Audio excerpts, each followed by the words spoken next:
I sound country, something like Country. that. Country. You ain't saw that thing yet, have you? Yeah. Boy. All right. Good afternoon, everybody. This is Will Talk. This is number 5. 5 weeks already. And first couple of weeks, had the honor of having Landon Echo sitting next to me. Last week, my son Dwayne, and this week, one of my older and best young sons here, John David, St. Clair County Saint. How you doing, John David? I'm amazing. Life is great. And we got new microphones this week with the little fuzzy heads and stuff on it. So hope you guys are enjoying looking at these, and hope we sound good. So yeah, I got mine as a necklace. And I got mine hanging on my little string here on my very wonderful hoodie that my blessing of a secretary, Miss Joan, made for us. She did very well, as she always does with the hoodies, and we're already in discussions a little bit, very little, about hoodies for next season. No time soon. Don't worry about that. She needs a break. Now, back to John David. John David, back to you. Tell us a little bit about yourself. We are in the city of Moody and Yes. St. Clair. You're from St. Clair, and Yes. there's a rivalry between the two. Of course, we don't do rivalries here in this ministry. But with that being said, tell us about yourself. Well, I'm 20 years old, and I went to high school at St. Clair County, and I graduated in 21, and I played sports for the whole time I was there. I played baseball and basketball, and did that. And then I can't remember, it was like September of 2021. I think so. September-ish is when I started coming to work out here. And that's when I met Willie, and then my life changed. Yeah, that's the first question. The second question I asked you, what's it been like for you here? What's this ministry been for you? Well, it's like a family. It's more of a family than it is a gym. I get to, come here and hang out and meet new people every week and sort of help and become a mentor, whether it's being in the weight room or, talking about God or anything. Stuff I've been through in my life, try to help younger kids out, make sure they don't slip up and do some of the things that I've and people my age have done in my life. So, but Well, that's pretty much it. I can honestly say, just watching you from a distance, and a lot of people think that I'm busy, I'm not watching, but I do, and I see there have been times where I've had some of the young guys in here, and I got something going on over here, and you'll stop what you're doing, you'll stop your workout, and you'll take time out to go and help them with some, talk to them about them, show them how to do it or whatever. And I appreciate you for doing that, because I definitely can't be in 2 or 3 places at one time. Well, yeah, I look at it as I'm paying it forward because somebody paid it for me. Somebody, when I was 15, 16, 14, working out, I didn't know what in the world I was doing either. I always had an older guy, whether it was my cousin's friends or him, help me figure out, form and stuff like that and working out.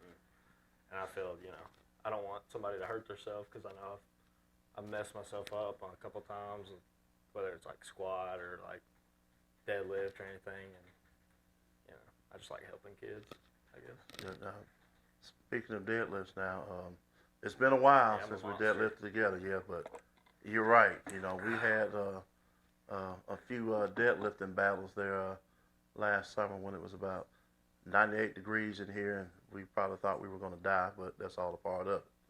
So yeah, now I got an old man back and old man knees, so we'll see. Don't believe that. I may make a return here pretty soon. Don't believe that. He don't have old man back or knees, and in fact, he's still showing off his point guard and shooting skills at the Moody Civic Center once a week and out here outside. And he definitely knows he's talking about working out because to embarrass him, he has a gigantic chest. On my chest. Yeah. That's about it. So, but that's good. Now, speaking of family,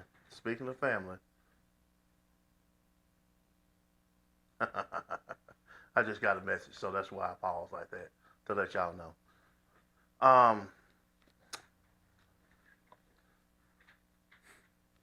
We were talking about this place being a family.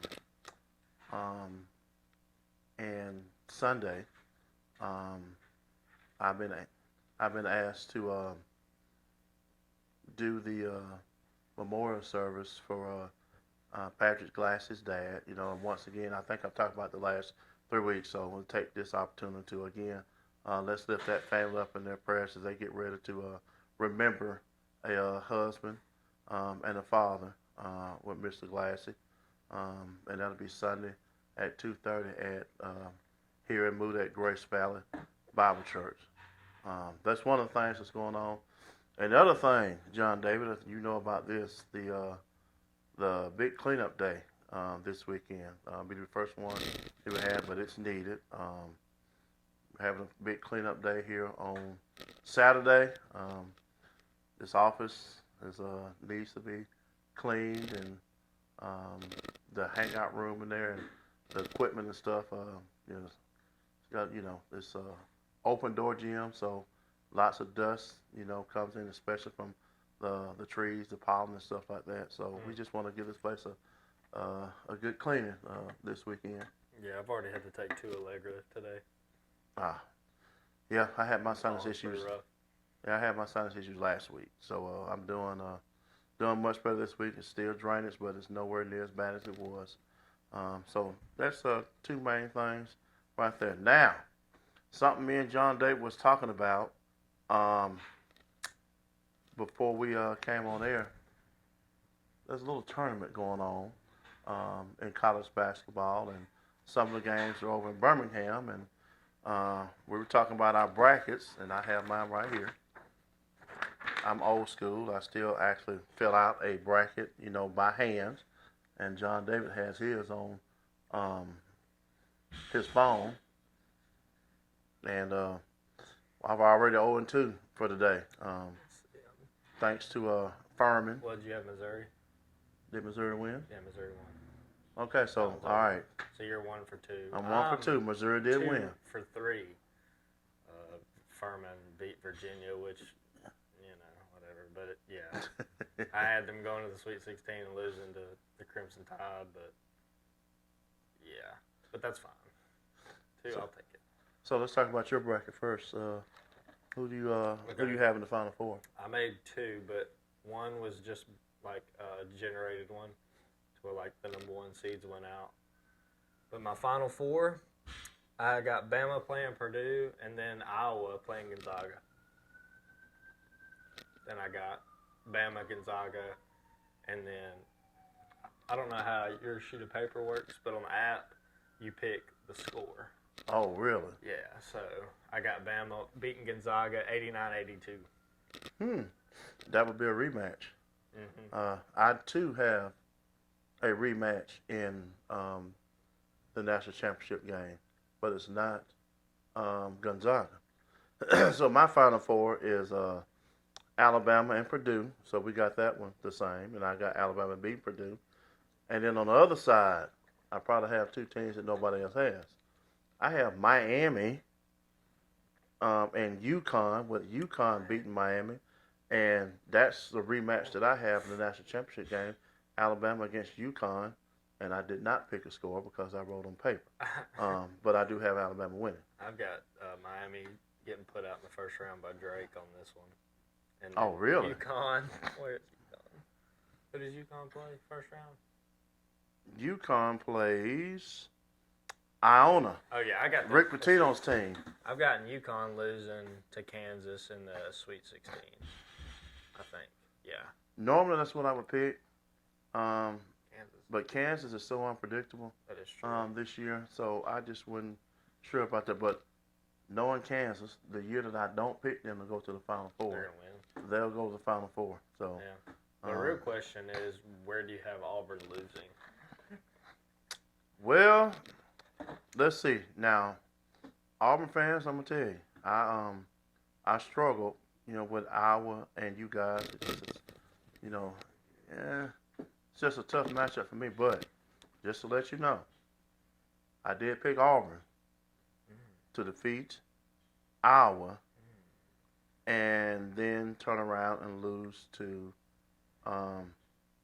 Houston Yeah, in the next round. They won't get past Houston. Yeah. I've got them losing Iowa. So, and the other game that I had to pick, had a hard time picking. Who'd you have between Arkansas and Illinois? Let's see. I think I probably picked Arkansas because I did too, but it took me a minute. I had to Because, actually fill out the rest of the bracket and came back to that game so I could finish. Because they've got a player. I'm pretty sure he is Nick Smith. I don't know. I can't remember if Nick Smith got hurt early on in the season, but I think I picked Arkansas. Yeah, I'm trying to see how many SEC teams. How about Texas and Texas A&M? Do you have them playing in the second round? In the second round, let's see, Texas. Yeah, I got them playing. I got Texas A&M winning though. I did too. Because the SEC. Because not just the SEC, but because Texas A&M is so good defensively.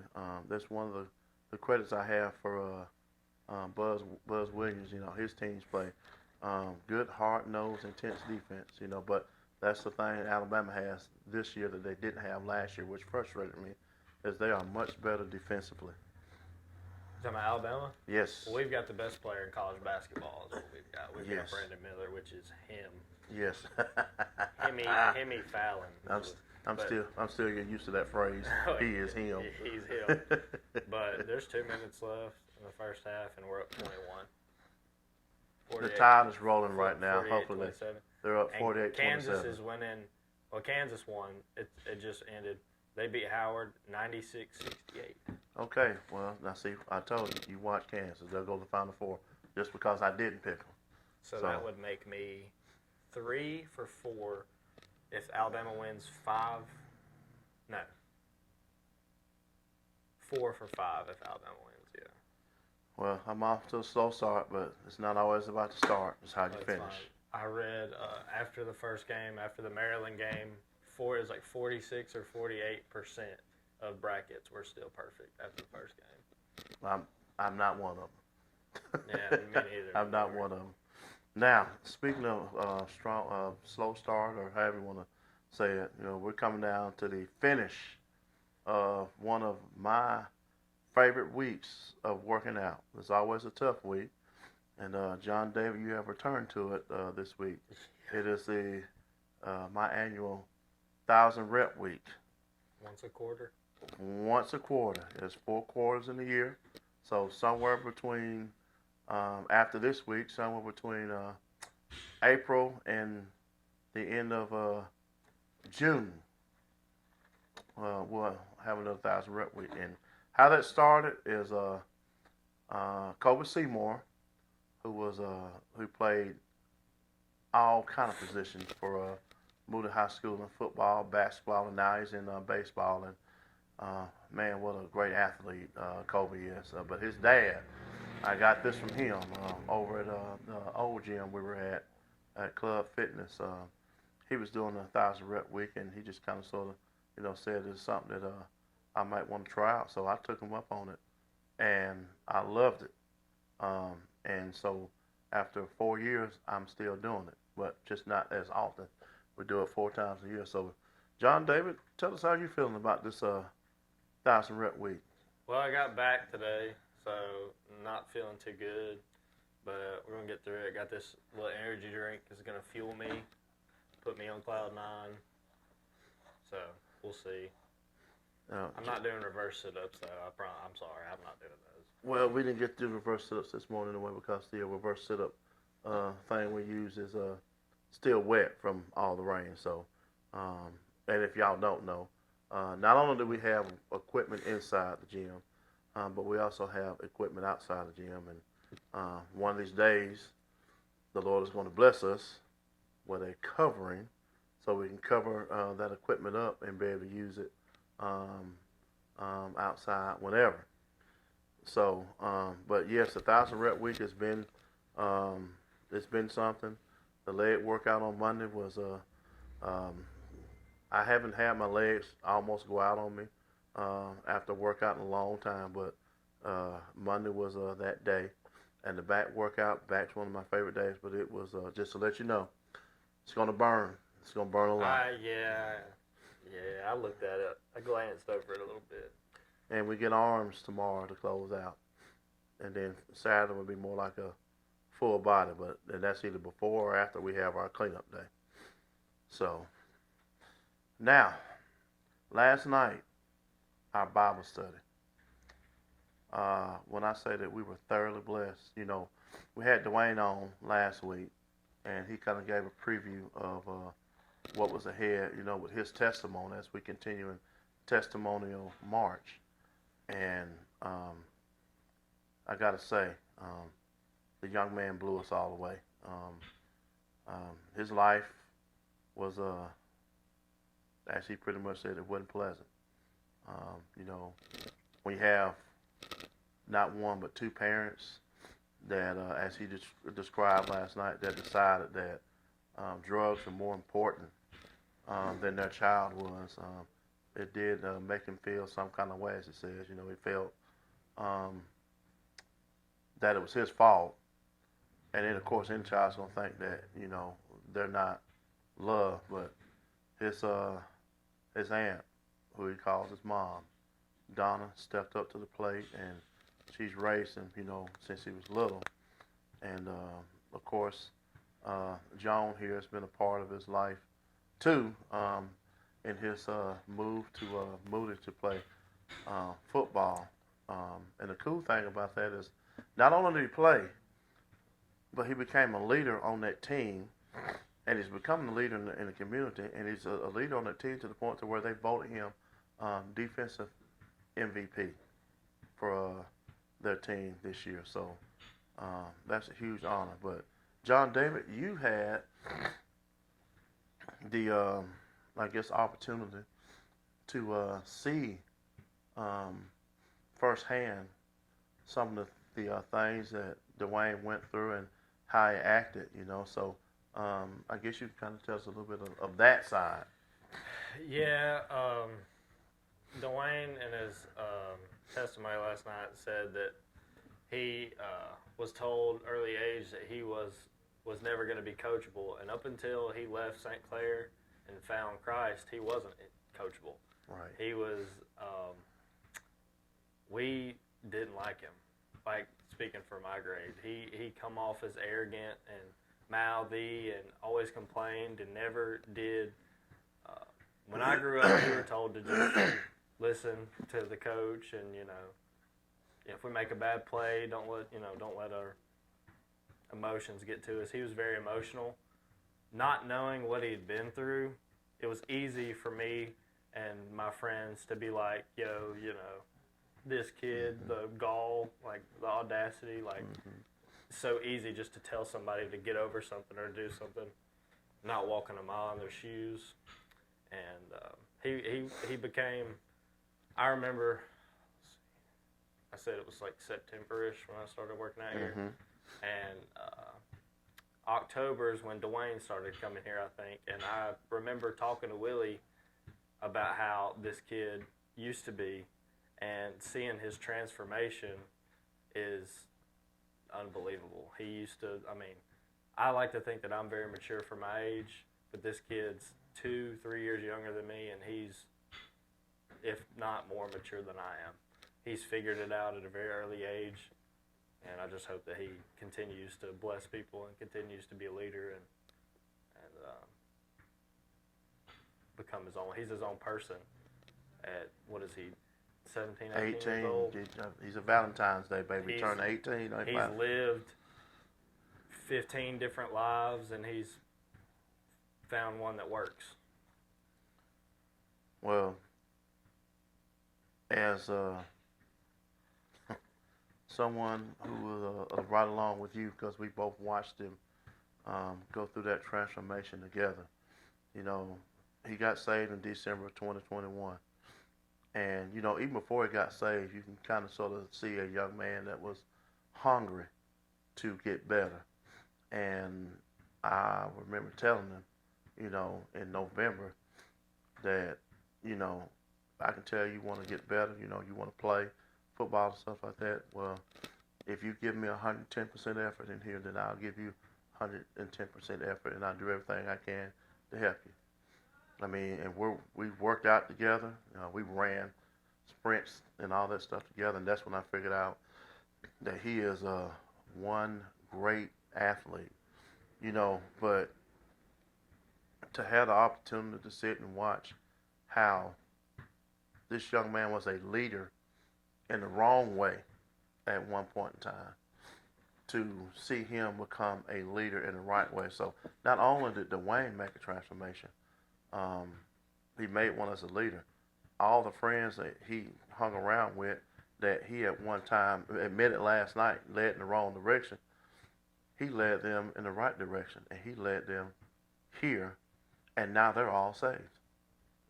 Him and his friends that come here, they're all saved.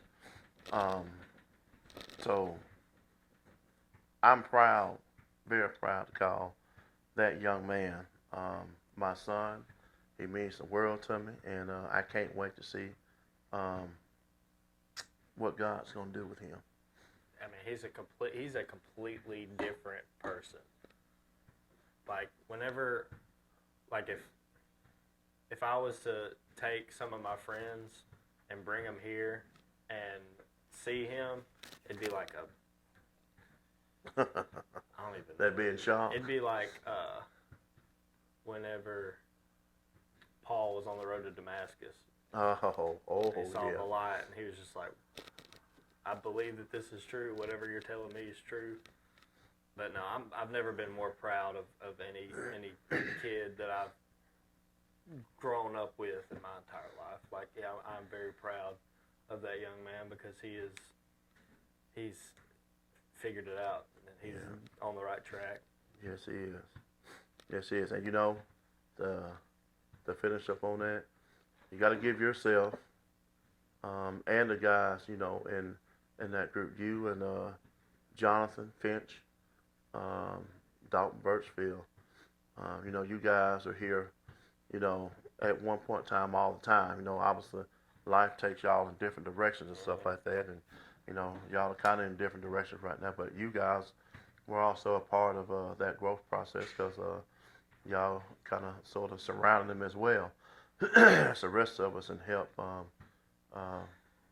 lead him in the direction. But with that being said, all glory to God because he put all of us in the right place at the right time for not only Dwayne but for many others, including the young man that is going to be speaking next week. Someone I've known since he was a baby. He is a sophomore at Leeds High School, so we'll have the first someone from my alma mater on here. Well, maybe not on here, but he'll be giving his testimony at Bible study next week, and Gavin has a very interesting testimony of his life too, so I'll let him tell his, and then we'll fill you in on that next week. And not only is Gavin giving his testimony, we're going to have 4 baptisms, if I count it right. Brody Grimes, Shane Arnold, Jonathan Holland, and one that just made the decision yesterday now. He's been saved for 2 years, and he's been through a lot, and he wants to give his testimony sometime here soon. But a young man that's a part of taking me out to eat for Father's Day in 2017 and starting our Monday night Bible study. Tristan Manley is going to get baptized next week too, and I'm definitely looking forward to that one. Definitely looking forward to that one. So, well, I'm going to finish with this, and John David, when I give this verse, you can give your thoughts on this, and we're going to close it out today. I give John credit for handing me this one, Galatians 6:2, which talks about carrying each other's burdens, and that's one of the things that we kind of sort of do here. That we have issues and stuff to deal with. We don't just we're learning not to just hold them in, but to talk to each other, and we try to lift each other up and help each other, not judge, but tell each other what we need to hear. Is that pretty accurate to you? Yeah. And then the last verse. Now, the Holy Spirit's job, according to John 14:26, is to teach and recall. And the only way he's going to be able to do that is if we get into God's Word. And I got to tell you, he spoke while Dwayne was speaking last night, and he recalled a verse to me that I'm going to use as the closing verse for the day. And y'all can write this one down. It's Micah 7:8, and it says, "Do not laugh at me, my enemies. Though I fall down, I will rise. Though I sit in darkness, the Lord will be my light." Now, like I said last night, Dwayne fell. Many of us have fallen. And we can either lay in our sorrows and be ashamed and not show our face and let that control our lives. Or we can do like the verse says and rise up, see God's light, and walk towards that light. Don't look back. You start walking toward God's light. Don't walk back. You go to Him. And that's what Dwayne did. And now you look at him. He's a wonderful young man. He's a wonderful young man. And one of the other things that we must learn to not do, and you can definitely come in on this one. Now, one of the things Dwayne said last night was he had parents, tell their kids not to hang out with him because he was a bad kid.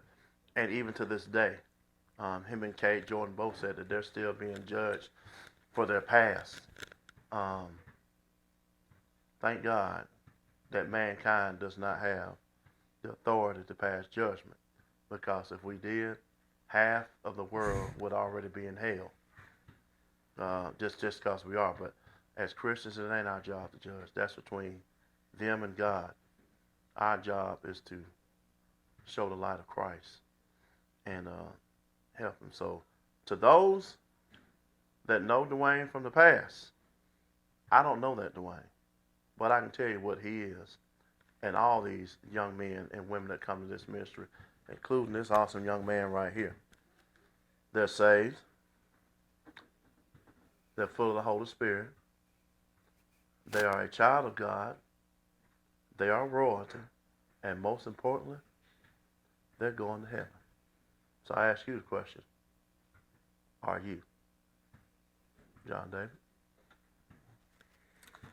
Well, like you said, being easy to judge, how you said, people still judge Dwayne from their past and judge Cade from their past. When I wasn't really involved in Dwayne's past, but I could see it from a distance. And when I look at him now, I don't look at him as what I used to see him, because I know. Mm-hmm. So I feel like people that judge, they don't have an experience. They don't get to know the new person, because when I look at him, I don't think like this kid used to do this, that, this. I look at a good, kid that has been through a lot, that has